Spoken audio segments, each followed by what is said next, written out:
This is the Paddock Pass podcast, and this is the review of the Italian Grand Prix. We are very much live from the Mugello Media Centre. Well, at least two of us are. I'm Adam Wheeler, and sitting about 8 rows in front of me is Neil Morrison. And David Emmett, you're slightly further away in the Netherlands, but you've been keeping an in-depth look at this 9th round of MotoGP through the TV screen and your app, and I'm sure you probably have much more of a careful dissection of what went on compared to us two. But we'll be proffering some opinions on this show. We've got our usual moments of the Grand Prix. We'll be giving our grades.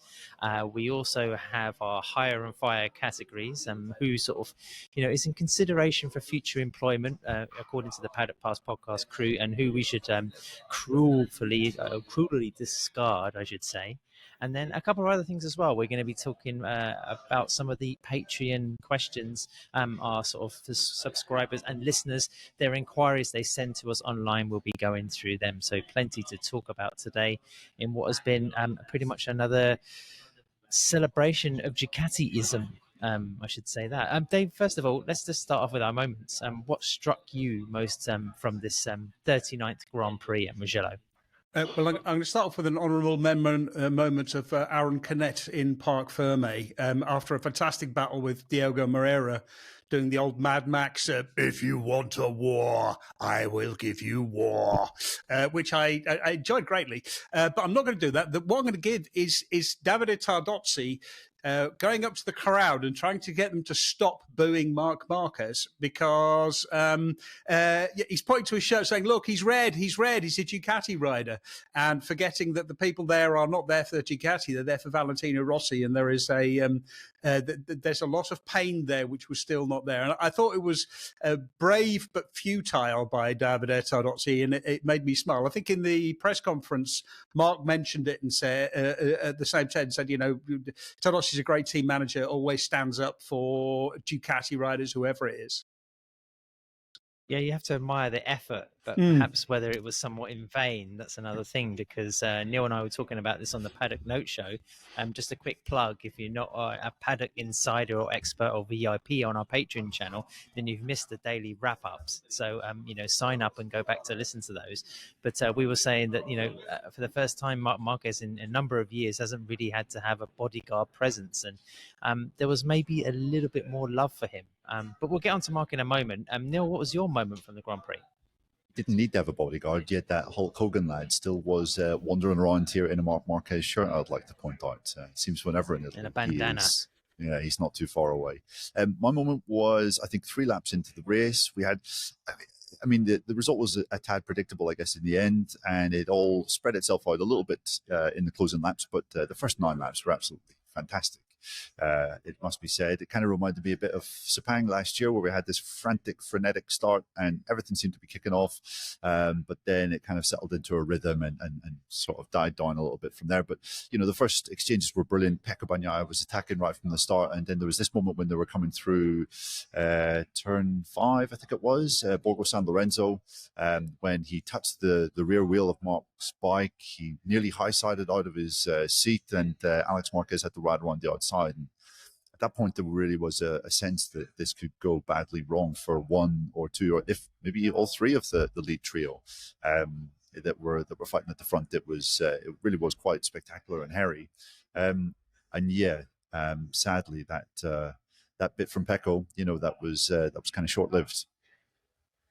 That kind of ties a little bit into my moment from the Grand Prix, where Frankie Morbidelli had one of his brain fades, touched Maverick Viñales. I think he was attempting a very over-ambitious move to retake 4th place, and for me, that kind of signed off any possibility that there was going to be another motorcycle inside sort of the Ducati dominance here at Mugello, and that was the biggest shame. Not only because Viñales had been sort of preserving his rear tyre, as he told us afterwards in his media debrief, but also his possibilities for just creating something different at the front of this field, and what really has become like a Ducati GP, sort of in the last half a decade.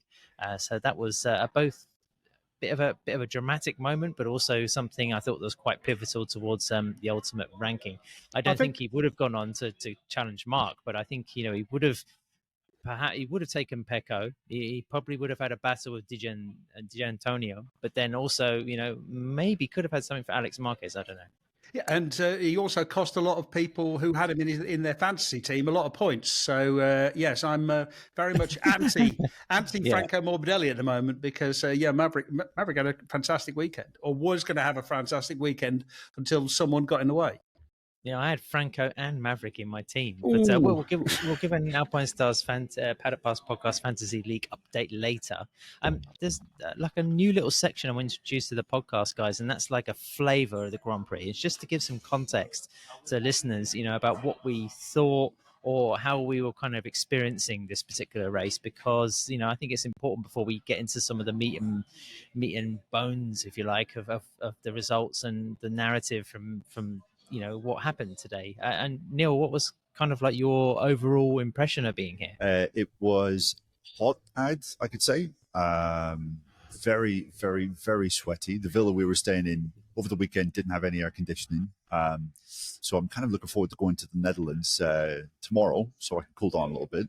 And also it was pretty busy. It wasn't, I didn't have the impression that it was like, Rossi era levels of busy, but well over 80,000 today. So, it was a decent crowd here overall at Mugello, I'd say. Dave, your face kind of crystallized perfectly in front of me when these numbers came through saying it was a record attendance over the 3 days for Mugello. Your reaction was priceless. I don't know. I mean, I just wonder if I'm going to hear about any kind of figures for sporting attendances anywhere for the rest of my life without imagining you. Just well, I can't tell you how delighted I am that I've ruined that for you. Thank you very much. Yeah, I mean, like the numbers, like the raw numbers for me, I think they had 86,000 on Sunday, which is a pretty good number.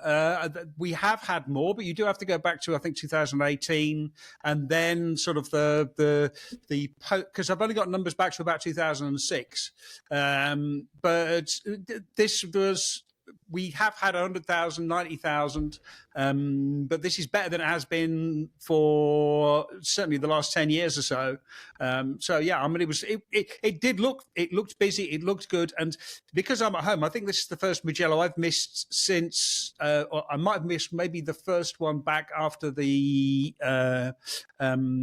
After COVID, but I've been to all of the rest of them, and I have to say, when you're sitting at home and you see it, and you remember, oh God, what a spectacular location, what a spectacular track, and you miss the feeling of really being there. I mean, it is one of the best races to be there, which is why we saw lots and lots of famous people there.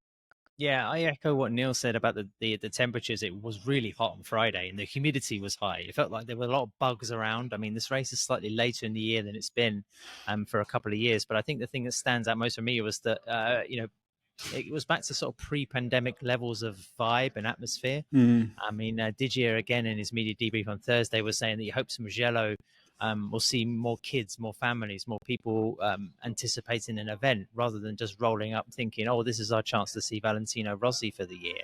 And I thought that was kind of like, I don't know, like a siren call really for, how scenic and spectacular this place is and the significance it has not only in the MotoGP calendar, but also in Italian motorcycling. So I thought it was... Mugello is transforming, and it's also transformative. So it was, a refreshing change, and just hearing all the chainsaws, the engines, everything through the night on Saturday, even beginning on Friday, because Friday was quite quiet. I was a little worried at one point that it was going to be a little bit of a, I don't know, an overly tranquil event. But then, post race, I don't know, people have seen it on social media, but there were some fantastic celebrations when the fans invaded the home straight. Marco Bezzecchi, who had a very quiet race and just circulated around and took a top 5. I mean, he was crowd surfing at one point, just jumped off the pit lane. He was a bit nervous about it, but thought, oh, I'm going to go for it. So like a rock star, he was being passed around on the sort of, the head, the hands and shoulders of all these fans. And it was kind of unique. You don't see that in many other races. So full props to what we've seen here in Mugello. Yeah, I mean, at the moment, Bezzecchi was saying that while he was throwing stuff into the crowd were chanting "Nudo, Nudo," or basically get your nips out. Yeah, that's right. Yes, exactly. Let's sort of tuck into what happened. Marc Marquez, Neil. I mean, you mentioned it in your sort of summary at the top of the show. He came in. Was it gamesmanship or was it caution? Because he hasn't exactly been prolific at Mugello in the past, but he was talking very much about limiting the damage. He was talking up his brother Alex Marquez, but also there was a little bit of trepidation about whether Bagnaia, after his somewhat of a positive comeback, you could say to a degree in Aragon and especially in the test, could pose more of a threat here this weekend. But it didn't turn out to be that way. I think visually it looked like Marc took a lot from his sprint victory on Saturday, but then today, after sort of that wonderful flurry of action, like you said, I mean, that was right up Marquez's alley. I think that had just sort of spurred him on to enjoy it and then sort of escape and make his lap times and ultimately just carve out yet another win. Yeah, his 93rd. I mean, 15 years on from his first Grand Prix victory here at the Italian Grand Prix in 125s in 2010. Fitting that he's gone to get his 93rd victory here on kind of deep in enemy territory, a place where he was getting booed throughout the weekend. I kind of felt that he was probably getting some energy from it. It's not as if that is something that is completely new to Marc. He's faced a lot more than just a few catcalls while he's been on the podium in his career to date. But yeah, the way he managed his race on Sunday was just it was textbook, really. He was willing to get involved with the fight at the start of the race. Gave it to Pecco as much as he could, and yeah, you just got the impression that. Well, I have to say, once Alex Marquez hit the front, I thought, okay, Alex might be able to make a break here because both him and Marc had been the two fastest riders throughout practice. But once Marc hit the front and kind of put 3-4 tenths of a second into Alex, it was just it was curtains, really, and there was no real other outcome that was going to happen, despite the fact that Marc has only won here once in MotoGP prior to this weekend, despite the fact that this is full of fast right hand corners like Arrabbiata 1, Arrabbiata 2, the types of corners where Marc is insisting that are places of weakness for him, especially since his 2020 crash where he damaged his kind of permanently his upper right arm. But I kind of have the feeling that I had in Qatar, where it's like, well, Marc is putting in this kind of performance here, then the rest of the season is potentially going to be a long one. Yeah, it's nothing much to add. It was a fantastic ride by Marc. You could tell that Marc had come here to win. Even though all the way through saying like, oh, I'm just here, damage control. I'm only looking at what Alex is doing. I don't want to I don't want to lose any points to him, or if I do lose points, then as little as different as possible. But, he turned up, he pole position, he rocked the sprint. I mean, the sprint was, like a lot of sprint races, unfortunately, quite tedious. The main race was great for 8-9 laps, and then it sort of, once Marc took control, that was it. Again, he gets a gap, he builds it out to a secondish, and then he just manages it to the end. And it feels like, for me, it feels like the championship is over. I think also that this was Marc very much wanting to make a point in the home of Pecco Bagnaia, in the home of, the Italian fans, in the home of Valentino Rossi. I'm in charge. This is my track now. I'm going to win here. Also, especially to beat Pecco was really important, because this was a way of demoralising Bagnaia, letting him know, like, look, don't bother, mate. You don't stand a chance. It's between me and Alex, and he knows that he can have Alex. Yeah, and it wasn't just on Sunday where he really kind of asserted his authority, like his performance in the sprint, Dave. The race itself was quite tedious, but there was a bit of action at the start where he forgot to engage his launch control, and it was almost as if he had handicapped himself just for the lols, just to kind of test himself and see, okay, if I'm 8th at the first corner, how quickly can I get back to the front? And it turned out that it was only a couple of laps until he was back leading and looking super confident and comfortable out ahead of the rest. And yeah, I think that was a warning sign for everyone else, that even with a rubbish start, when the bikes were almost literally going past him before he got off the line from the row behind, he was still able to come back from that. So a pretty demonic kind of performance from Marc. And you have to say, he had the right approach in the aftermath. He was trying to, I think one of our Patreon users on Discord said that he was trying to kill the Italian fans with kindness. He was just being super smiley and polite and insistent that he was respectful of being a Ducatisti now. And really, deep down, he was just kind of thinking, have a bit of that. Listen, whenever I get into trouble, whenever I have to deal with an official person who are not cooperating, then I start to get incredibly polite. And the politer I am, generally the worse things are. So, and it very much felt like that. He was, the polite he was going, the deeper the hatred ran. It's. I was saying this to Neil on our Paddock Note show that it feels like for the first time in a few years, the championship isn't really a story. I mean, if I read the stats right, then he's now 40 points up on Alex. Yeah. And he's over 100 over on Pecco. And we know that Pecco has previous in pegging back, like, a large points gap. I mean, what was it, 91 to Fabio Quartararo?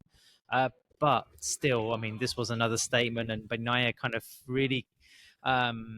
I want to say cast like himself between a rock and a hard place at the beginning of the weekend by saying, if I'm not competitive here, then we know we're really in trouble. And that sort of unfortunately turned out to be the case. And you'd think for the championship now, for the next couple of Grand Prix, Bagnaia is going to be facing questions like, well, what do you think about your championship? Because it's essentially gone.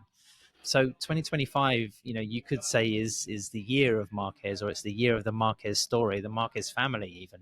And it's not really going to be like a championship duel that we've been treated to in the last couple of years. Yeah, I mean, I will just add the caveat that I've mentioned previously. I felt like this in Qatar after Marc won there, and that had never really been a strong track for him in years gone by.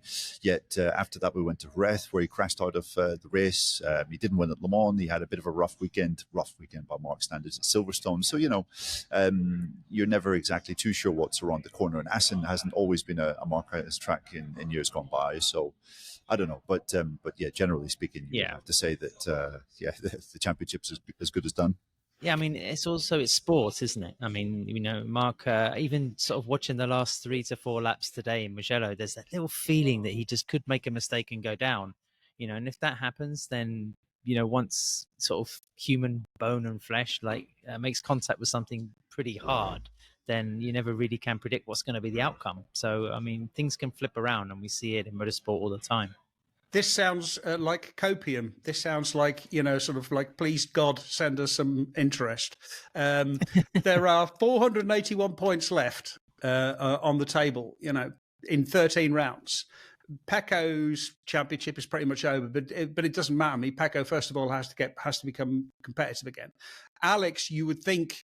you would think that Alex would... Mathematically, he stands a chance, but so far, he just owns second place. Alex Marquez is having a fantastic season, genuinely an amazing season. But unfortunately, he's up against his brother, who's having possibly the best season of his career. Yeah. I mean, just coming back to Marc firstly, Dave, and we had some questions in from Patreon listeners, and Paul McMullen and Callie both wanted to sort of ask about Marc being good at bogey tracks. And is his margin over the rest of the field really that big, or is it kind of like a new style of riding that the GP25, kind of demands from him and suits the tracks better? And will there actually be any tracks where he doesn't start as the favourite? I mean, no. He cited Mugello as being one of the places where he'd have to salvage points, and then just sort of look firmly in control. No, this is what happens when you put the best rider on the best bike. And also, I think Marc said in the press conference that he's in one of the best moments of his career. So the confidence is up. Obviously, the feeling with the team. I mean, there's even some sort of bonhomie between the teammates there. I mean, there was grudging recognition and respect after the sprint, and when both riders came into pit lane. It's hard to see. I mean, he to use a cliche, he can lose this himself, can't he?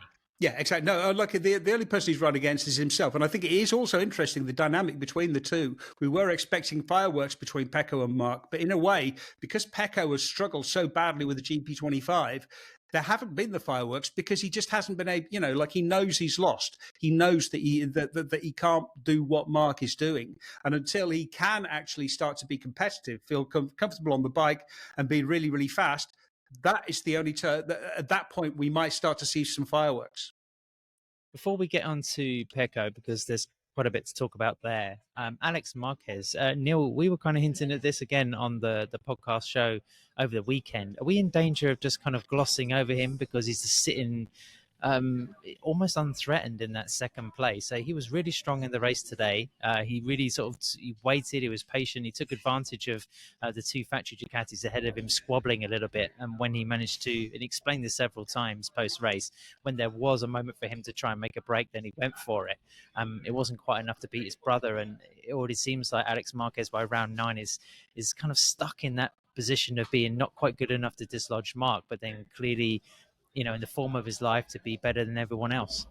Yeah, I didn't get to see all of the press conference. I just got there once the journalist question started, so I wasn't able to get a true read on Alex's emotions. But it seemed to me that up until now, every second place had kind of been reason to celebrate. Whereas here, I feel he maybe was expecting to win for maybe even during the weekend, and just seemed to be a little bit sort of discontented that he didn't have enough, and he admitted that he was well beaten. He was the second fastest rider.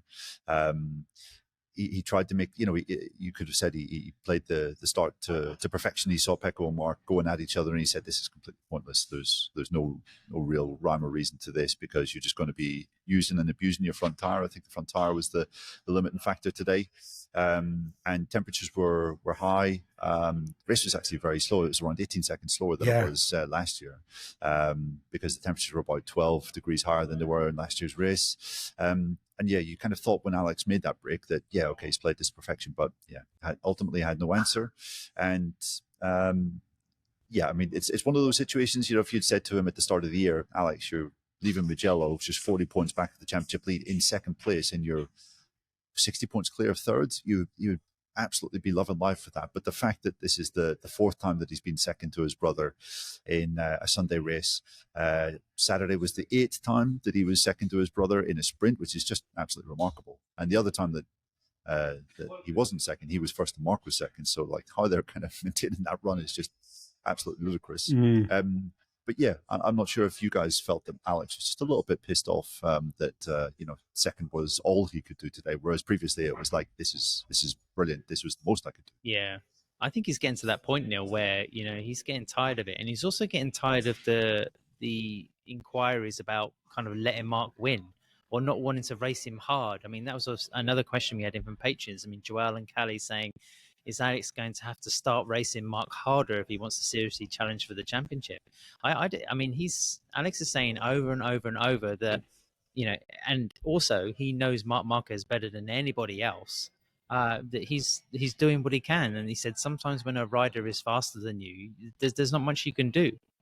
Yeah, exactly. I mean, it was really interesting hearing Pecco Bagnaia, because Bagnaia was asked about this as well. Does it look like, Alex and Marc are not really racing hard against each other? And he basically said, in fact, I've got his quote, "It's clear that Alex takes more care about what he's doing with his brother, but it's something normal, like I'm doing with the Academy riders. So it's normal that it's like this." So basically, when you're riding like that, and it would be the same if it was Bagnaia versus Bezzecchi, but Alex versus Marc is, if there's an 80-20 chance, you take it. If it's a 50-50 chance, you don't take it, because you don't want to risk taking the other person out. But Alex absolutely wants to win. It's really clear that he wants to win, and he is fighting Marc hard. It's just that Marc is better.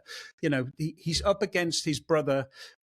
Alex Marquez's misfortune is that he is in the very best moment of his life, on the very best bike, in the same team for what is it, the now 3 years, I think 3-4 years. So he's got everything in place to be able to perform. And then he's up against his brother in the best form of his life on the best bike on the grid. I mean, things work out. If things keep going in this current trend, and you see Marc Marquez win the championship this year and Alex finishes a clear second, I wonder how we'll look back on that, because it will be a fantastic achievement to finish P2, in a MotoGP year on a year-old motorcycle, even though it is a fantastic machine.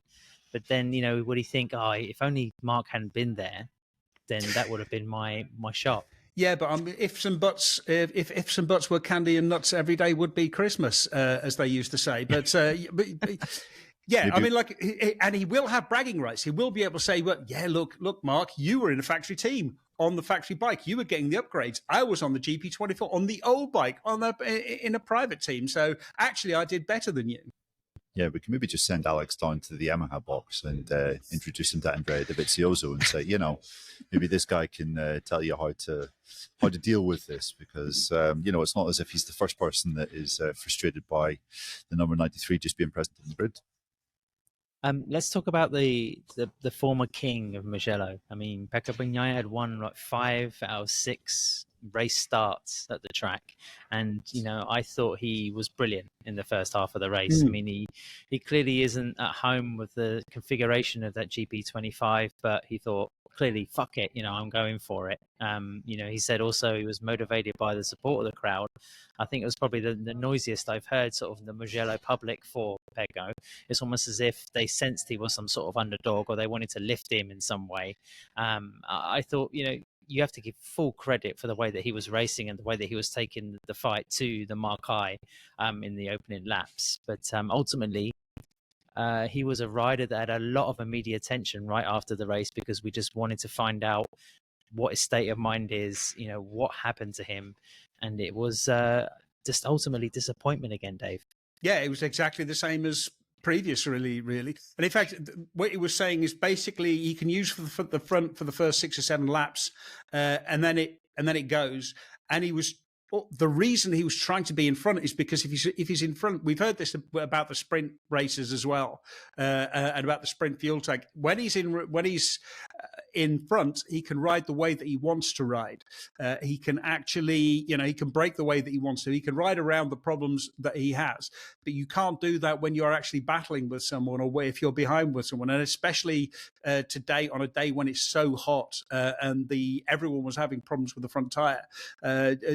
Not in terms of pressure, but in terms of temperature, especially in terms of temperature, that was causing issues with the tire. And that is really his problem, is that he couldn't, being behind someone else, he couldn't ride the way that he wanted to. But basically, he just, he tried to, hats off. That was an amazing ride by Pecco Bagnaia today. It's just that there's nothing more he can do. He just he ran out of tricks in his bag of tricks, and he needs to find a new one in his new bag of tricks. Some people have asked about the big discs, the 355mm discs. You can't use them at Mugello. You can't use them at Assen either, because you can't keep the heat into them. Because there are some places with hard braking, but not enough around the track to keep the heat in them all the time. And then you don't get a consistent feel all the time when you're braking. And that is really the big problem for it. I think you could see several times when Pecco was breaking down into San Donato, the first turn, the bike would kind of get a little bit crossed up. And, normally he would be able to sort of slide his rear tire out, and that would help him kind of turn in towards the apex. And there were so many occasions where you just kind of saw his rear tire would kind of grip and then kick back up. And he would look a little bit like out of control, out of shape. And he was saying that this has basically been one of the problems all year. He can't really slide the rear tire on corner entry in as he normally did in the past. And I thought that was super evident, especially in those first couple of laps when he was, outbraking, slipstreaming by one or two of the Marquez brothers down towards turn 1. But I think that, the writing was very much on the wall from, I can't remember which lap it was, maybe lap 5, when he tucked the front big time through Pacini, the last corner. And, he said he was just carrying a pretty normal line there, not doing anything completely strange or untoward, but that was a sign that, okay, the front tire is giving way. And someone asked him afterwards, did you kind of go into the race having sort of fear that the front wasn't going to be planted and wasn't going to give you the confidence that you needed? And he said, yeah. And if you're going into a race with fear, then the game's up before it's already started, and you have to say fair play to him for even having to go in such circumstances. Yeah, 100%. Yeah, you could really, all of those overhead shots of him going into San Donato into turn 1 were really good, because you could see that he was really V'ing the corner, and he's having to do that because he can't, what he wants to do is, as you say, slide the rear, trail brake all the way to the apex and get it turned that way. And he couldn't do that. So he was having to brake a little bit more straight up, even though he's having problems that way as well. And then properly sort of, get it stopped, turn it, and then jet it out again. And I think he was given, unintentionally the biggest indignity of the weekend on Saturday, when Pedro Acosta was kind of describing what he could realistically hope to achieve on Sunday. And he said, well, Mark, Alex, these are the two kind of like supernatural riders this year, and then Pecco's kind of the best of the rest, so my aim is to kind of be with him. You just think like he didn't intentionally mean to sort of bring Bagnaia down to earth, but that was the kind of almost the ultimate slap in the face. Bagnaia now, to all intents and purposes, and to his competitors, is just another rider, not doing really anything special and kind of there for the taking. Some questions. David Fields, Adam Cole, and Nick Saban were kind of asking stuff like, does he need to ask for Alex Marquez's bike? Does he need his GP24 back? And how does Pecco regroup to be competitive again? That was actually a question I threw at him in a debrief afterwards. I said, can you not say to Gigi, can you not say to Davide Todozzi, give me my old bike back? Because, it was he won a ridiculous amount of races. It was 11 Grand Prix last year. Maybe he needs that old machine. Look what Alex Marquez is doing, just to rebuild some confidence at least, or to try and work side by side or a tandem with the GP25. But he actually gave a very short and succinct answer and just said it's impossible.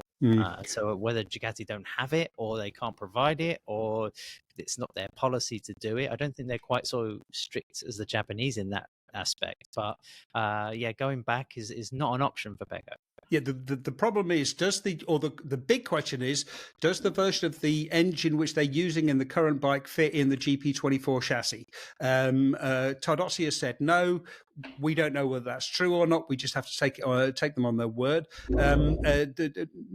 Hungarian journalist Niki Kovac had an interesting question, said, look, but you could do it next year. Maybe you could go back to the GP24 next year, which he's allowed to do under the rules. The question is, if he does that, factory teams have to use exactly the same engine, and so Mark would have to do that as well. Especially if Mark wins the championship this year on this bike with this engine, you would have to say that he will go, no, I quite like this one. We'll stick with this one. So there's going to be a battle at the end of the year over what they're going to be riding next year. V. Baker says, did Pecco stop trying consciously or subconsciously for first place after he kept being knocked back today? And is the problem really with the bike, or is it in his head? I mean, Neil, it seems a little bit far-fetched, but I guess he and his team must be also exasperated with trying to find answers. Yeah, I mean, it's pretty clear that, we've talked about this before, but he's a guy that hasn't really had to adapt his riding style a great deal over the last couple of years. And now his current riding style isn't working, and he is kind of faced with this sort of problem, this kind of dilemma. And you have to say he's not really adapted to the situation like Fabio Di Giannantonio is. I mean, Di Giannantonio's had a couple of tough races at the start of the season, but you have the impression that he is finally getting a handle on it. And, we'll come on to him, I'm sure, straight after. But what he did today is a sign that, he was the fastest rider at the end of the race. And, aside from Aragon, we've not really seen that much from Bagnaia to kind of suggest that is capable, or he is capable of doing that this year. So, I get the impression that he is starting to begin races with a kind of defeated mindset. It's the biggest challenge of his career. I think that it's goodbye championship, isn't it? I mean, he has to be realistic in that aspect. Right. Yeah, but he was in his debrief. He was sort of like, I can't really think about the championship until I could think about actually being competitive on the bike. So why try? I mean, my working theory is that last year we had this new Michelin rear tire, which had a lot of grip. That sort of made the bikes a bit unbalanced last year, and it took the rider, or it took the teams and the factories sort of the best part of the first half of the year to sort out the bikes to get it going. These are the first bikes that have been designed around this new rear tire, and it's been rebalanced a little bit. So they're able to get more out of the rear tire because they've built the bikes for them. And I think that is what is upsetting Bagnaia, that this new balance just isn't working for him. It's not allowing him to do the things that he wants to do. Third on the podium was Fabio Di Giannantonio, and for the VR46 team. I know you love that livery, Dave. We'll get onto that later. But, it was a fantastic move on the penultimate lap. And full credit to the Italian, because he went full throttle to try and take that second place from Marc Marquez, and very nearly got it. It would be interesting to see if it had been 24 laps instead of 23. John Spizzano and V. Baker have asked, is Diggia the future best Italian rider in MotoGP? And does he or can he ride around the GP25 problems like Marc can? Any thoughts, guys? I don't know if he could ride around them like Marc can, but I think he's certainly adapted better than Pecco. But then on the other hand, if you look at where Diggia is on the championship, he's still nowhere near where Pecco is. I think it's more of he can be better than Pecco on the day. Pecco is a more of a complete package, but yeah, perhaps there is more potential for Diggia in the future, but I think it's on we don't have enough results to really sort of say so far. I mean, Diggia is 5th in the championship with 120 points, and he's 40 points behind Bagnaia. So it's a bit premature to be saying he's the new best Italian. Yeah, and I'm not sure if it's a slight world weariness at the Marquez domination, but he did capture 32% of our rider of the GP votes.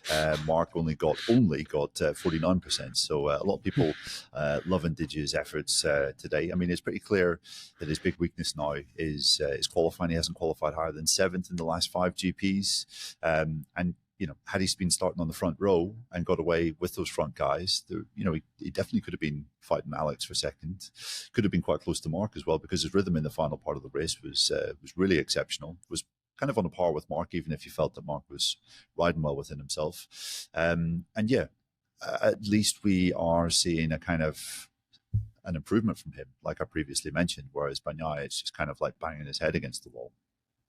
Yet again, Mugello's managed to deliver for one, home rider. I mean, whether it's Andrea Dovizioso defying illness or Danilo Petrucci taking an emotional victory, Diggia getting on the podium was, I think, invigorating for the team. It was an achievement for him as well, and he was talking about the emotional impact of that. So that was one good thing, and it was a strong performance, and it delivered a worthy result. Undoubtedly, I'd say a career highlight for him, alongside that win in Qatar, of course, that sort of came somewhat out of the blue. We mentioned Maverick Viñales earlier on, and I think we should mention him again, because he was the rider that has come closest to sort of breaking into that Ducati sort of headlock on this Grand Prix in this territory. We also had questions in from Paul McMullen, kids at the adults table, and Duan Naza, who said, what is Maverick doing differently to the other KTM riders? Is it his style, or is just Maverick being Maverick? He seems to be the only KTM rider who can sort of really trust the front. It's an interesting one, and it's difficult. I think to an extent, Maverick has an advantage because he doesn't have any preconceived ideas about what the KTM is supposed to be like. Brad has been on that bike for a long time, so he's got a lot of history with the bike. Pedro has been on the bike. It's his second year, so he has expectations because of what happened last year. It seems that this bike operates within a really narrow window. If you can ride in a particular style and be incredibly precise lap after lap, you can get the bike to perform extremely well. But if you sort of stray a little bit, this was something that Maverick was saying earlier in the weekend. If you start to make a little mistakes, or you start to ride a little bit outside of the way that the bike wants to be ridden, you go really, really slowly. So, I know, both Pedro and Brad were quite disappointed, even though Brad was just happy to finish a race for a change. But yeah, they were both disappointed with what the bike was doing, and Pedro was having a proper little whinge about the bike just not being good enough.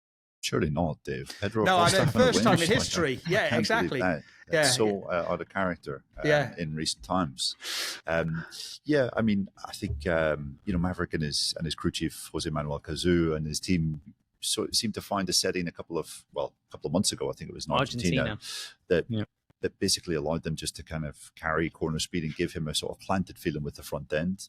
Brad today was saying every single lap he was kind of being very delicate because he had that feeling that the front could go at any moment. Pedro completely spurned his chances in this race by going for the hard front, even though Jack Miller tried it in the sprint yesterday and said it was a disaster from start to finish. Like, the grip levels that it offered up were shocking. And, Pedro on one hand, strength of his convictions. Okay, this is the tire for me. I want to use it. I'm going to go with it. Okay, that's cool.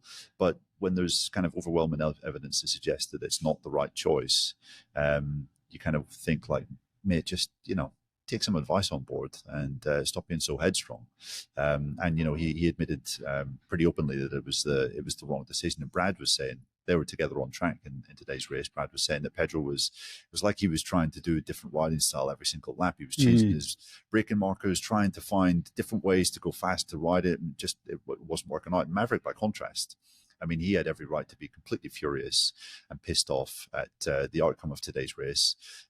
As you mentioned previously, Adam, he probably had the potential to be on the podium, but he just wanted to. I mean, it's kind of this Maverick ethos, isn't it, in 2025, where you can't be pissed off, you can't be bedraggled at the end of a disappointing afternoon. You have to be upbeat, and it's almost this kind of cult-like positivity that he sort of gives off. Today it was like I was there in the podium fight and I was saving my tires. I wasn't even going flat chat at the time of the contact with Morbidelli. So another resoundingly successful weekend for Maverick in terms of speed, but frustrating because it's like Qatar, it's like another race that Aragon. It's like Aragon as well, where Maverick had the potential to maybe be fighting on or finishing on the podium, and it didn't manage to pull it off.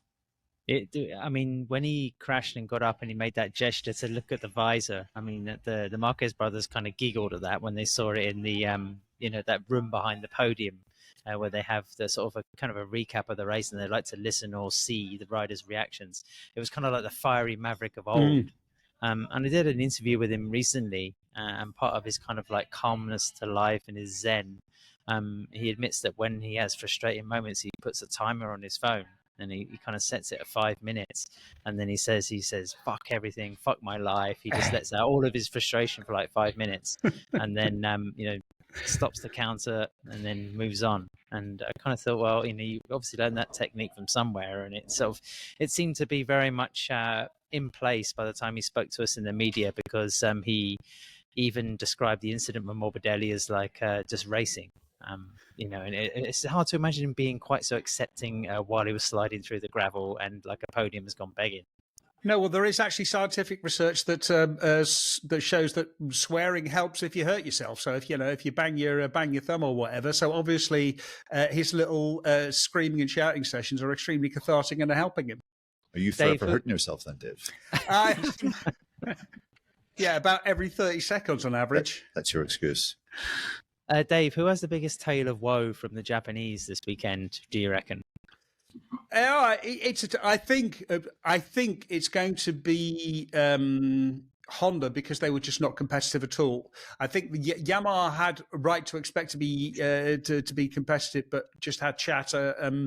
Jack Miller had an absolutely miserable time. First of all, he burnt his clutch, and then the fueling went, and he just couldn't accelerate. So they just had a tough weekend. But yeah, it just wasn't a great weekend. And I had high hopes for Yamaha this weekend, and for Assen as well, because the bike should really suit the bike should really suit the track. So let's see. It wasn't a good weekend for either of the Japanese factories, though. At this point in the podcast, guys, we're just... sorry, Neil, did you want to say something? Oh, sorry, yeah, no, I was just going to say, at least, Quartararo did have a pretty impressive qualifying, and had he not dislocated his shoulder on Friday, maybe he could have done, well, he definitely could have done something a little bit better than where he finished, which was 14th. He just seemed to be touring towards the end, obviously in some physical discomfort, but... yeah, whereas Honda, there was barely anything you could really take away from this weekend to suggest that that could be viewed as a positive. So, at least Yamaha had Fabio's qualifying performance, and, a couple of sessions on Friday, he did look relatively competitive.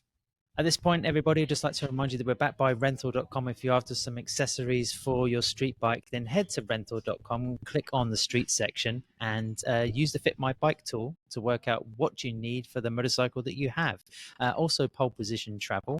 Thanks for their support this year. We also have a discount code. If you go to polepositiontravel.com and you want to attend a World Superbike or a MotoGP race, then enter the code PPOD25X to get a discount for listening to the Paddock Pass podcast. Let's move on to my favorite part of the show. Dave, the Alpine Stars Paddock Pass podcast Fantasy League.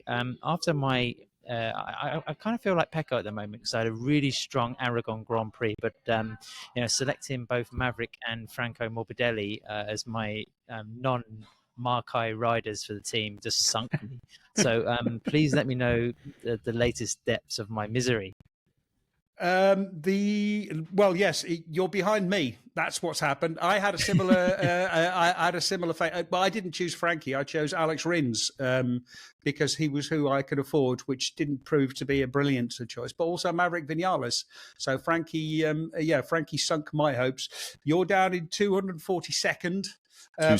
2,240 Oh yes, 2,240 seconds. Well, yes, sorry about that. You had my hopes up for a minute there. I thought I'd gone up by 2,000 positions. Yeah, no. Well, I'm 1,211th. Neil is 103rd. Not too shabby. Yeah, that's decent. Steve is 91st, and the top three are first Team Red Rocket, who I think has been sort of close there or thereabouts for a lot of it. Second, Team Kawasaki Ninja ZXRR, and third, BWE team. So, well done to them. But just you wait till I use my final boost on Marc Marquez at Sachsenring. I can't believe Steve is into the top 100.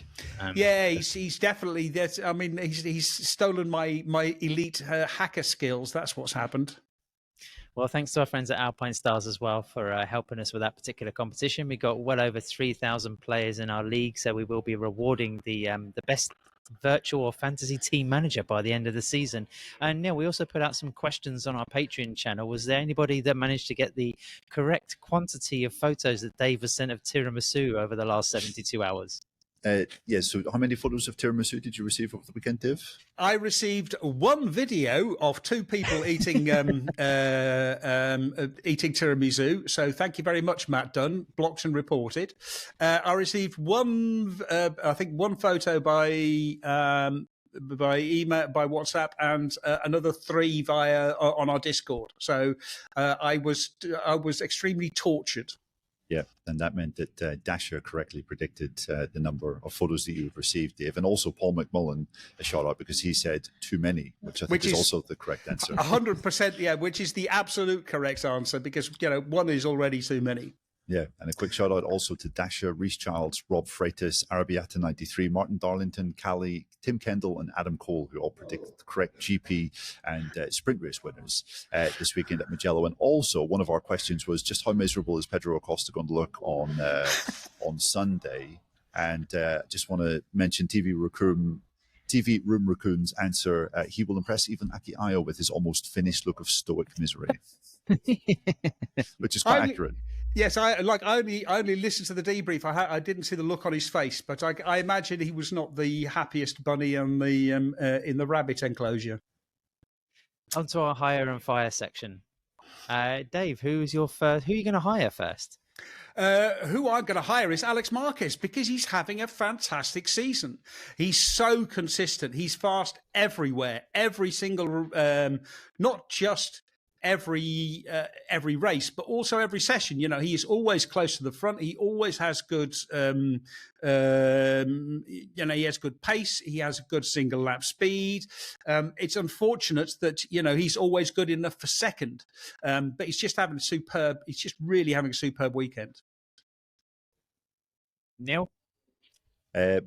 My hire is the Moto3 race winner, Maximo Quiles, who won just his fifth Grand Prix appearance this year and did so by a couple of thousandths of a second, which was mightily impressive. 0.006 of a second. There you go. Yeah. And it was a really good performance. I mean, he had a disastrous qualifying yesterday in eighth. The first time he was off the front two rows in his fifth GP appearance. And you have to say that this guy is, super talented.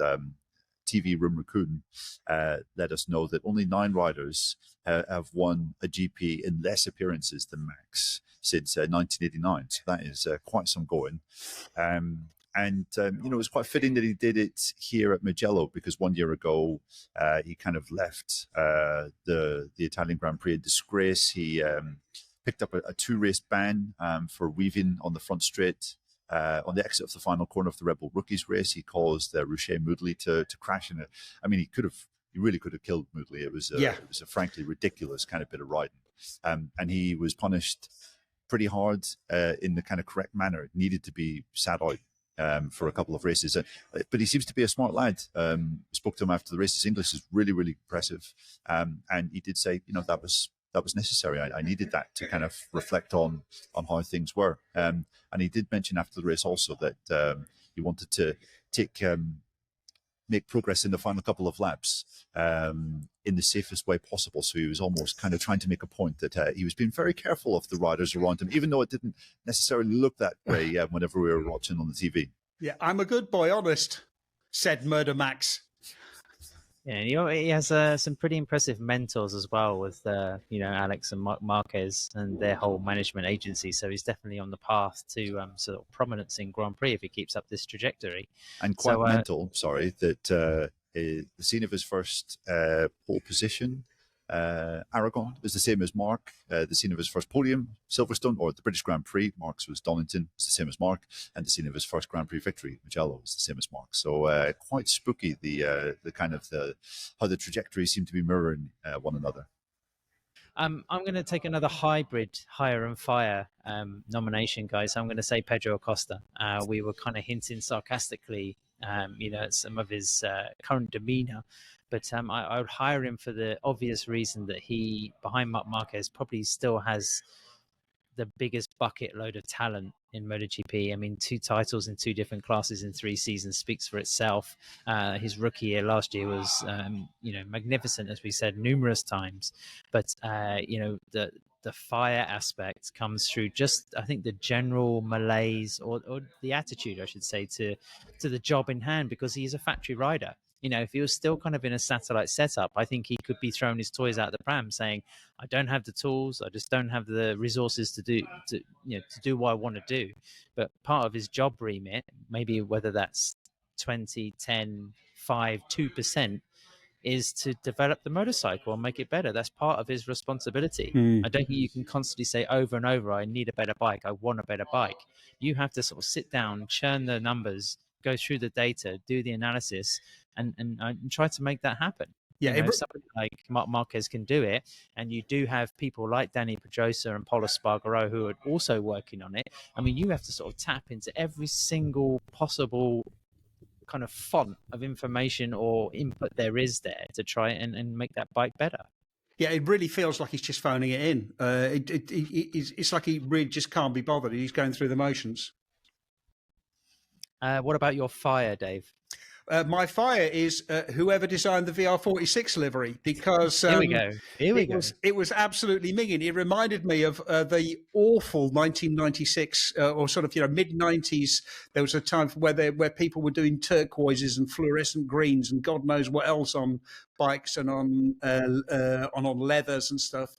And it basically gave me sort of mid-90s trauma again. I have to say, I mean, it's incredibly unoriginal, but I do admire the way that the Italian teams and riders make an effort for this Grand Prix and do something different. I think I agree with our colleague Cormac GP that every team should at least once during the season make some sort of special livery. I mean, from a marketing point of view, it probably works out, and it also just adds something different. It shows that people are making an effort to sort of engage, if you like, with the fan base, or just contribute towards the show. But it'd be nice if they didn't all do it at Mugello. I thought did you like the Ducatis, that kind of like fine red wine livery? I did like that, and it immediately made me think of an essay I read recently about the fact that the Renaissance doesn't really exist, about I think periodism they call it in history. So yes, but I love the colours; they look good. Neil, before he completely geeks out, I know you're not exactly one for sort of waxing lyrical about designs and liveries and whatever else. But do you have an opinion on what you saw? It's so nice of you to shoehorn in hashtag livery chat ad. You know that there's nothing I love doing more than commenting on a change of livery in MotoGP. But yeah, I thought the factory bikes actually looked pretty cool, mostly because they looked like from a distance that they were actually black, and there was something quite menacing about both of them. So yeah, I thought that worked quite well. And yeah, are we going into my fire next? Yeah. Who would you cast off? Well, I would cast off Franco Morbidelli, just because he ruined poor Maverick Viñales' podium chances, and I think the podium chances were very real. And it's not Franco's first time at doing this, and I really wanted to love Franco this weekend. I think some of the the kind of slew of one-off crash helmet designs at this track, can be a bit much, and you can lose track of all of them because there are so many. But Franco's one was quite cool. I like the peace symbol. I like the fact that it said 3 days of peace and full throttle at Mugello. On a weekend when bombs are raining down in the Middle East. Franco gives the impression that he's aware of the wide world beyond motorcycle racing, which you can't say of every single rider in this paddock.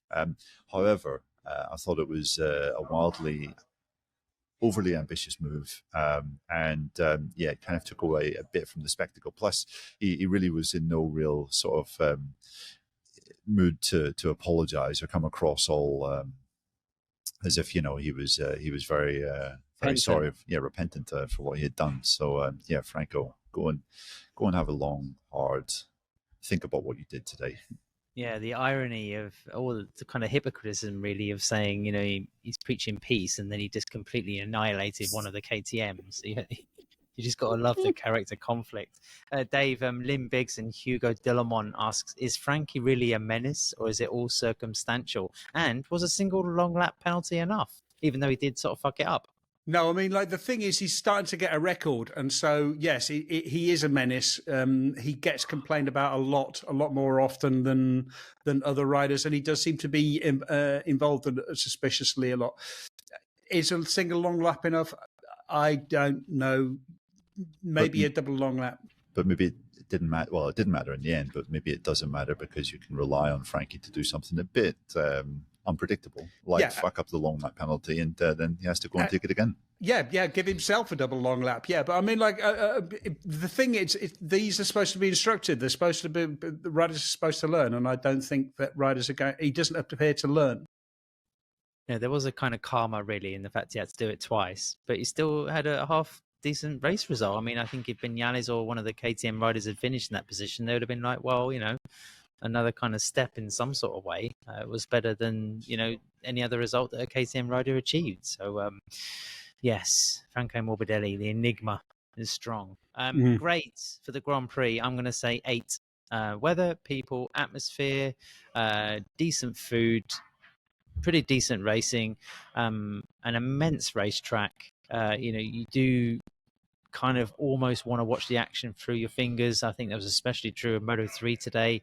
That was generally scary. There was also some moments with the 3 Ducatis where the proximity, towards the end of the straight, you just think, goodness, if something goes wrong here, then it's going to be catastrophic all the way across the track. I thought it was both just brilliant, but also baffling and extremely scary. So it's just all the Mugello kind of ingredients, really. Dave, what was your mark for the race or the Grand Prix overall? Well, I'm going to give it 6 out of 10, split into 2. It averaged over 2 parts. 10 out of 10 for Mugello, because Mugello is just magnificent, and I really felt sort of quite sad that I couldn't be there this year. And then I'm going to give it 3 out of 10 for the racing, because the sprint was terrible. The first 7 or 8 laps of the main race were fantastic, and then it just died. Then it just turned into a procession. So, 6 out of 10. Neil, round off the podcast by giving us your evaluation. I'm just going to mirror what David said. 6 out of 10. I mean, there was lots to love. Always great to be coming to Mugello. Fun 3 race. Moto2 had moments of excitement, and MotoGP as well. 7, 8, 9 laps of brilliance, and then it kind of just went into a pattern that I think we've seen a few too many times so far this year to be truly interesting. So I came away from the race feeling like it was a bit flat, bit of a letdown. Well, I disagree with both of you. I thought it was great. That's what I was saying to Nate. And of course, I'm extremely excited to be heading to the place of worship in the Netherlands next week. The cathedral, Adam. Oh, HRC. I shall not be reading the rest of your press releases, for the remainder of 2025, because you've already said it. The wind-up begins. I'm just going to, put on my noise-cancelling headphones until this time next week, I think. Yeah, we already know what the questions are going to be for our Patreons. Yeah, how many times does Adam have to hear the word "the cathedral"? How many eye rolls will there be over a weekend? Exactly. How many times will he dislocate his eyeballs? I might just do like a 180 and embrace it. I mean, I might even hire like a Pope's costume and waltz into Assen, sort of sprinkling, water from like a golden ball, something, like that. Anyway. We'll have a conclave in the paddock. Okay, that's enough from Mugello. Neil and I are going to go and help ourselves to our 11th pizza of the Grand Prix. And we'll be back in a couple of days talking Dutch TT, a centenary, David Emmett back in action on the ground, and probably no doubt some rainfall to disrupt proceedings. Thanks for listening to this particular podcast, and keep an eye on our Patreon channel and the rest of the feed for more. We'll be back soon.